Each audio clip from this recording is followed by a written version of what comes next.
நல்ல ஒரு அப்ரிசியேஷன் மறக்க முடியாத படம் பார்த்துட்டு உங்ககிட்ட வந்து சொன்னது உங்களுடைய ரோல் பத்தி. அதாவது அதில் ரொம்ப நடிகனா பெரிய சந்தோஷம்.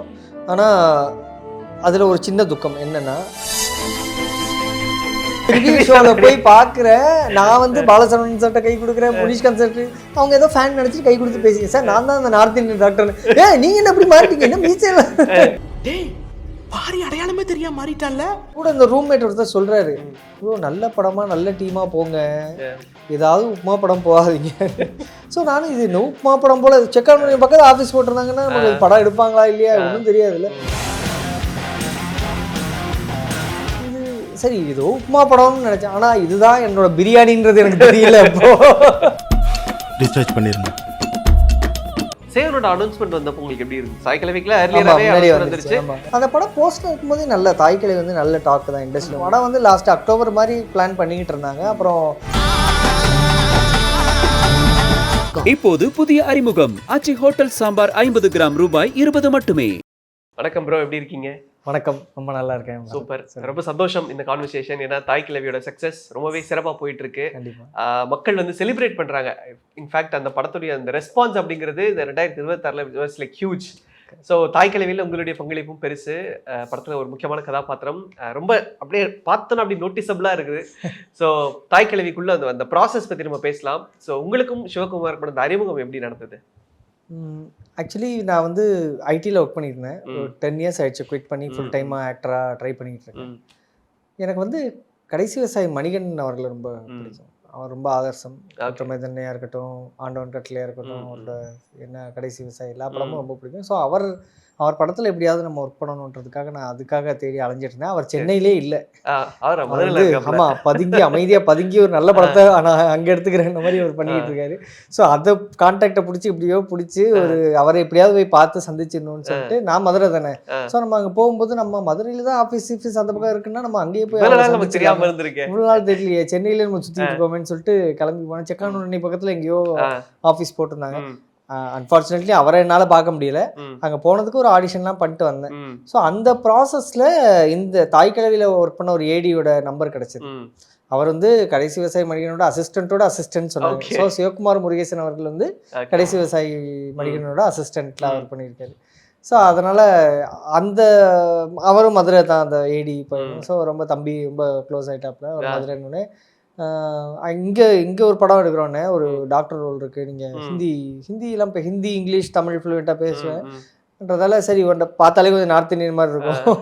ஸோ ஹிந்தி டாக்டர் ரோல் ஒன்று இருக்குன்னாங்க. சரி ஓகே சொல்லிட்டு போய் கொடுத்தேன் audition. 2024 mid of 24 end of 24 அந்த மாதிரி டயத்தில் கொடுத்தேன்னு நினைக்கிறேன். அப்புறம் அப்படியே இது பண்ணிட்டோம். ஸோ அந்த மூலமாக தான் அப்போது இயக்குனரை பார்த்து ஒரு ஹை சொல்லிட்டு வந்தது தான். அந்த ஆடிஷன் கொடுத்துட்டு வந்துட்டேன். அதுக்கப்புறம் இது இல்லை. ஸோ 2025 வந்து இந்த படத்துக்கு கால் வந்துச்சு. ஒரு வருஷத்துக்கு முன்னாடி ஆடிஷன் கொடுத்து 2025 பிப்ரவரியில் ஷூட் பண்ணோம். 2026 பிப்ரவரியில் படம் வந்துச்சு. ஆக்சுவலி அந்த ஹாஸ்பிட்டல் சீக்வன்ஸ் சொல்கிறேன் நான், இந்த சீக்வன்ஸ் அவங்க முன்னாடி தான் பண்ணிட்டு இருந்தாங்க. அந்த சீக்வன்ஸ் கரெக்டாக 1 இயர் கழிச்சு. ஸோ மணிகண்டன் சாருடைய படங்கள் நமக்கு தெரியும். ஆல்ரெடி காக்கா முட்டை இந்த மாதிரி படங்கள் கொடுத்துட்டாரு. ஸோ மணிகண்டனோட அசிஸ்டன்ட் ஒரு படம் பண்ணுறாரு. ஓகே, நம்ம ஒரு புதுமு இயக்குனர் படத்தில் பண்ணணுமா, எப்படி இந்த படம் இருக்க போது, ஓலாமா நம்பி ஓகேவா அப்படின்ற மாதிரி அந்த கன்ஃபியூஷன் இருந்ததா, இல்லை okay fine let's give it try அப்படின்ற மாதிரி இறங்கிட்டீங்களா? ஆக்சுவலி இந்த படத்தை பற்றி எந்த ஐடியாவும் இல்லை. இயக்குனரை பற்றி எனக்கு எந்த ஐடியாவும் தெரியல. அந்த தம்பி அந்த ஏடி எனக்கு ரொம்ப ஃப்ரெண்டு, ரொம்ப தம்பி. அவர் பேர் ராஜேஷ். அவர் அந்த படத்துல வந்து என்னமா முடியல என்னன்னு சொல்லி கேட்டுட்டே இருப்பார்ல, எவ்வளவு நாள் கத்துக்கிறதுக்கு போஸ்டர் அடிச்சிருவாங்கல்ல, அவர் தான் ராஜேஷ். அவர் தான் நிறைய காஸ்டிங் பார்த்தாரு, நிறைய பேரை உள்ள கூட்டு வந்து அவர் தான். ஸோ அவர் என்ன பழக்கத்துல நான் உள்ள போனேன். பழக்கம்னா என்ன போய் மீட் பண்ணி இந்த ஆடிஷனுக்காக தான். அதுக்கு முன்னாடியே அவரை எனக்கும் தெரியாது. சினிமா சம்மந்தப்பட்ட பழக்கம் தான், வேற எந்த பழக்கமும் கிடையாது. ஸோ அப்படிதான் போய் பண்ணிட்டு வந்தேன். அவன் நல்லா இருக்கு ப்ரோ சொல்றோன்னு சொல்லிட்டாங்க, நானும் விட்டுட்டேன். இப்போ பிப்ரவரி 2025 வந்து நான் இன்னொரு படத்துக்கு மூணாறுல ஷூட்ல இருந்தேன். அப்பதான் ராஜேஷ் கால் பண்ணாரு, இப்படி வாங்கினேன் 2-3 நாள் ஷூட் இருக்கும், நீங்க அந்த ஷூட் முடிச்சுட்டு நேரம் இங்கே வந்துருங்க, மதுரைக்கு வந்துருங்கன்னு சொன்னாரு. எனக்கு அப்போ தெரியவே தெரியாது என்னன்னு. ராஜேஷ் என்ன படம் அது, அதாவது ஆடிஷன் கொடுத்தே மறந்துட்டீங்க. ஆமா, அந்த ஆடிஷன் கொடுத்தேன், என்ன யாரு படம் என்ன, ஏன்னா கூட இந்த ரூம்மேட் ஒருத்தர் சொல்றாரு, ப்ரோ நல்ல படமா நல்ல டீமா போங்க, ஏதாவது உப்புமா படம் போகாதீங்க. ஸோ நானும் இது உப்புமா படம் போல செக் அவுட் பண்ணி பக்கத்தில் ஆஃபீஸ் போட்டிருந்தாங்கன்னா நமக்கு படம் எடுப்பாங்களா இல்லையா ஒன்றும் தெரியாதுல்ல. சிவகுமார் ஆபீஸ் எங்க இருந்தது அது மாதிரி எல்லாம் போட்டிருந்தாங்க. ஆமா அந்த சைடு தான், அங்கேதான். செக்கானூரணி பக்கம் தான். அங்க போனதுக்கு இங்க ஆடிஷன் மட்டும் வந்தேன்.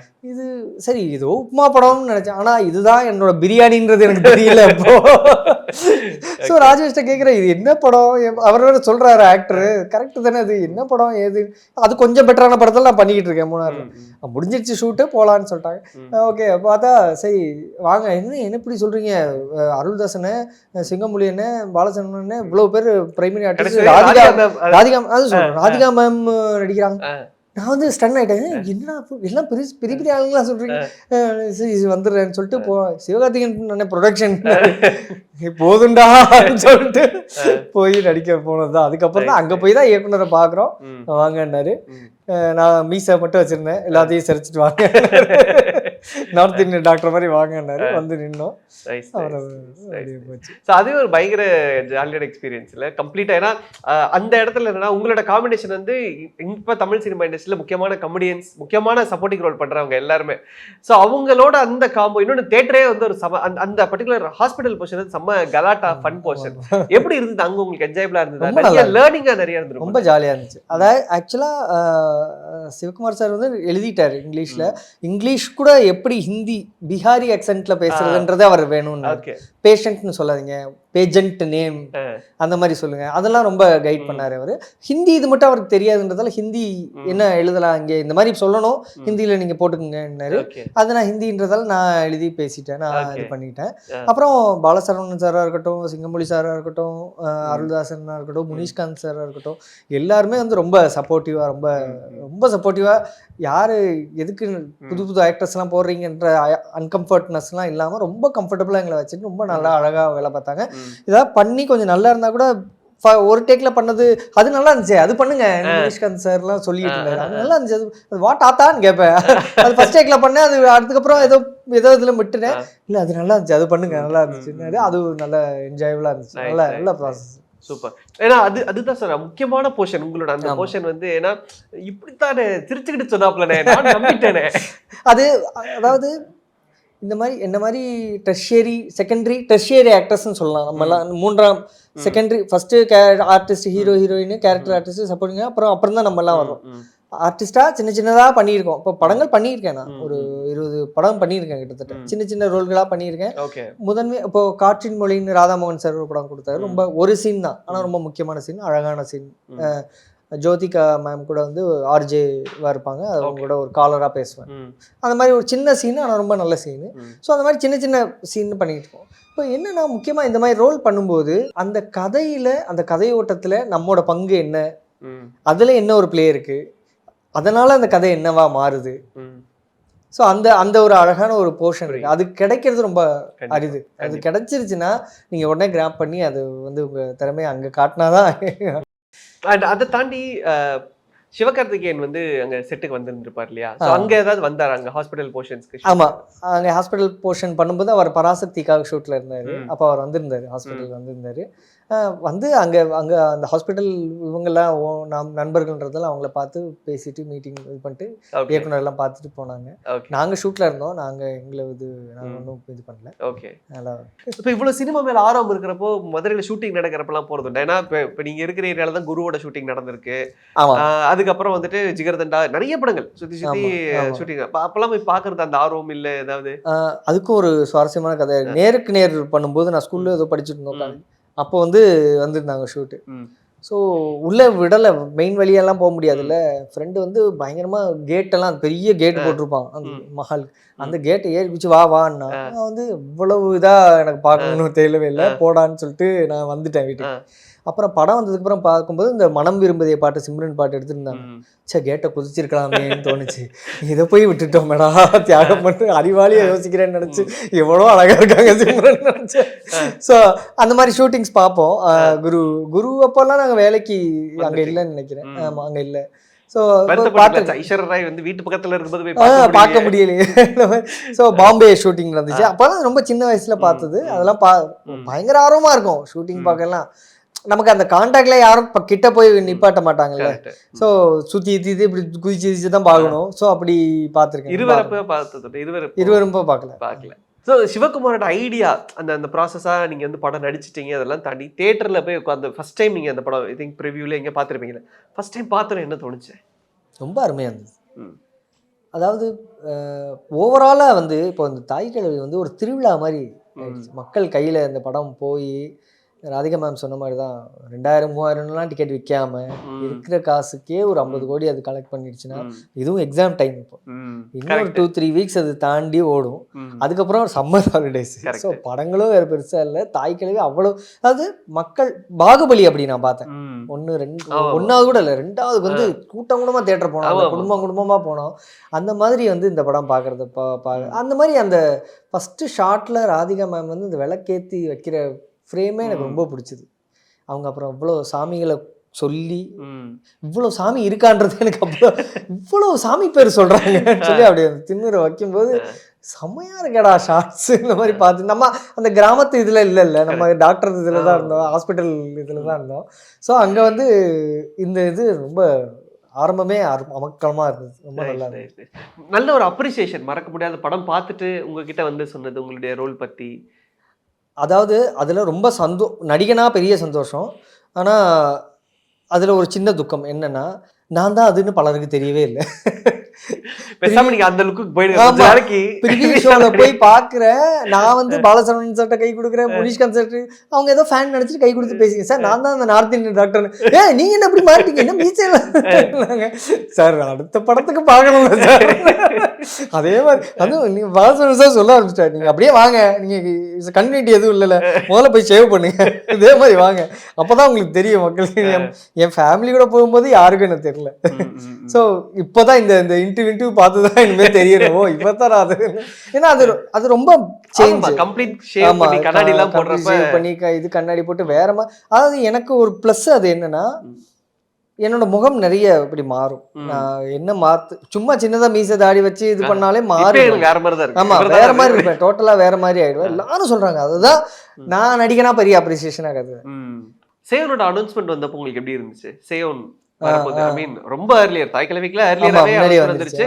ஐ திங்க் அந்த படம் வராதனால நிறைய பேருக்கு இவர் தான் டைரக்டர் தெரியல, பட் மீடியா வட்டத்துல இருக்கவங்களுக்கு ஒரு இவர் தான் இவர் அப்படின்னு தெரிஞ்சு. உங்களுக்கு எப்படி இருந்துச்சு? ரொம்ப சந்தோஷமா இருந்தது. அடுத்த இதுக்கு இந்த படம் ரிலீஸ் ஆகிறதுக்குள்ள அது போகுதுன்னா, அப்போ அந்த படம் போஸ்ட்ல இருக்கும்போதே நல்ல தாய் கிழவி வந்து நல்ல டாக் தான் இண்டஸ்ட்ரியில், உங்களுக்கு எல்லாம் தெரியும். ஸோ போஸ்ட்ல இருக்கும்போதே எல்லாரும் சொல்லிட்டு இருந்தாங்க. அப்புறம் நாங்களும் அப்பப்போ கேட்டுட்டு இருப்போங்களே. படம் வந்து லாஸ்ட் அக்டோபர் மாதிரி பிளான் பண்ணிக்கிட்டு இருந்தாங்க. அப்புறம் பராசக்திக்கு அப்புறம் விடலான்ற மாதிரி பிளான் மாறிச்சு. அதாவது நாங்கள் பேசி கேட்டுட்டு இருப்போம், எப்போ வருதுன்னு ஆர்வமாக கேட்டுட்டு இருப்போம். ஸோ சேன் வரும்போது சரி, அப்போ கமல் சாரும் பார்த்துட்டாருன்னு சொல்லிட்டு இருந்தாங்க. அப்போ எனக்கு வந்து அதுவே பெரிய ஹை.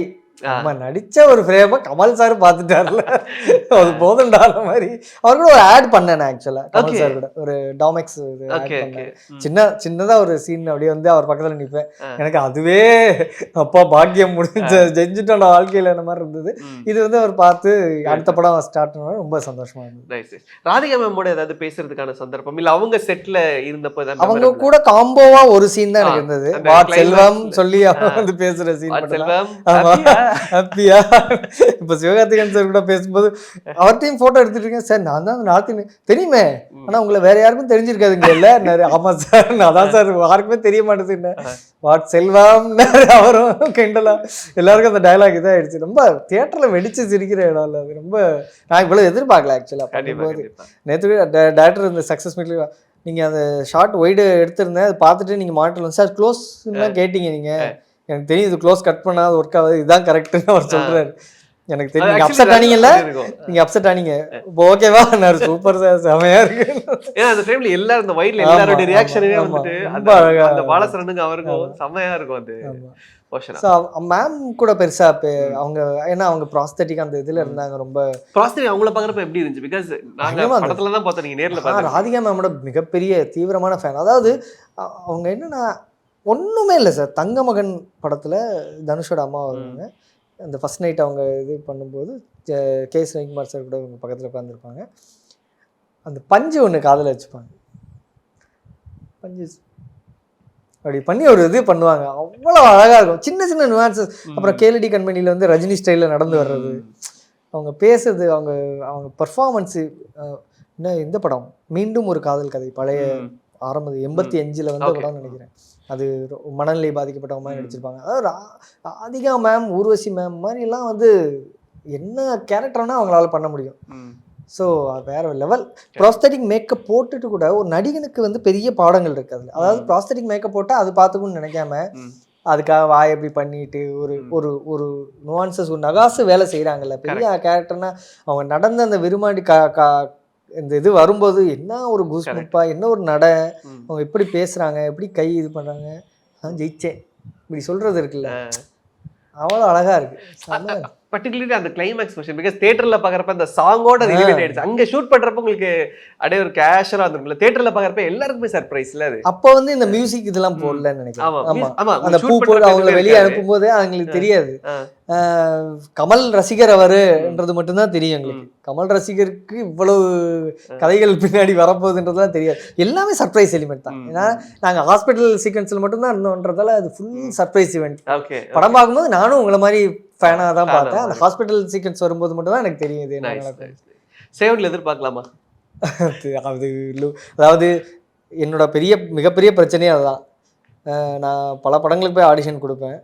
நல்லா நடிக்கிறீங்க ப்ரோ, அது மதுரை சப்ஜெக்ட்டு உங்களுக்கு எப்படி சார்? பிறந்தவளதே மதுரை தான் சார்னு கெஞ்சுவேன். அப்படியா, என்ன ப்ரோ நார்த் இந்தியன் மாதிரி இருக்கீங்க, இந்த கலர்லேயும் மதுரை இருக்காங்க சார். வேலராமமூர்த்தி சார் மாதிரியே எல்லாரும் இருக்கணுமா மதுரையில்? நாங்களும் இருக்கோம் சார், வாய்ப்பு கொடுங்க. ஸோ இப்போ இதில் நார்த் இந்தியன் டாக்டர்ன்றதால லுக்கு செட் ஆகிடுச்சு, கொடுத்துருக்காங்க. சேவன்ல அதுக்கேற்ற மாதிரி ஒரு கேரக்டர் வரணும் இல்லையா? ஐ திங்க் வர வாய்ப்பு இருக்கும். அதாவது தமிழ் சினிமாவில் எம்ஜிஆர் காலத்து கலரோட இப்ப இருக்க முடியாது.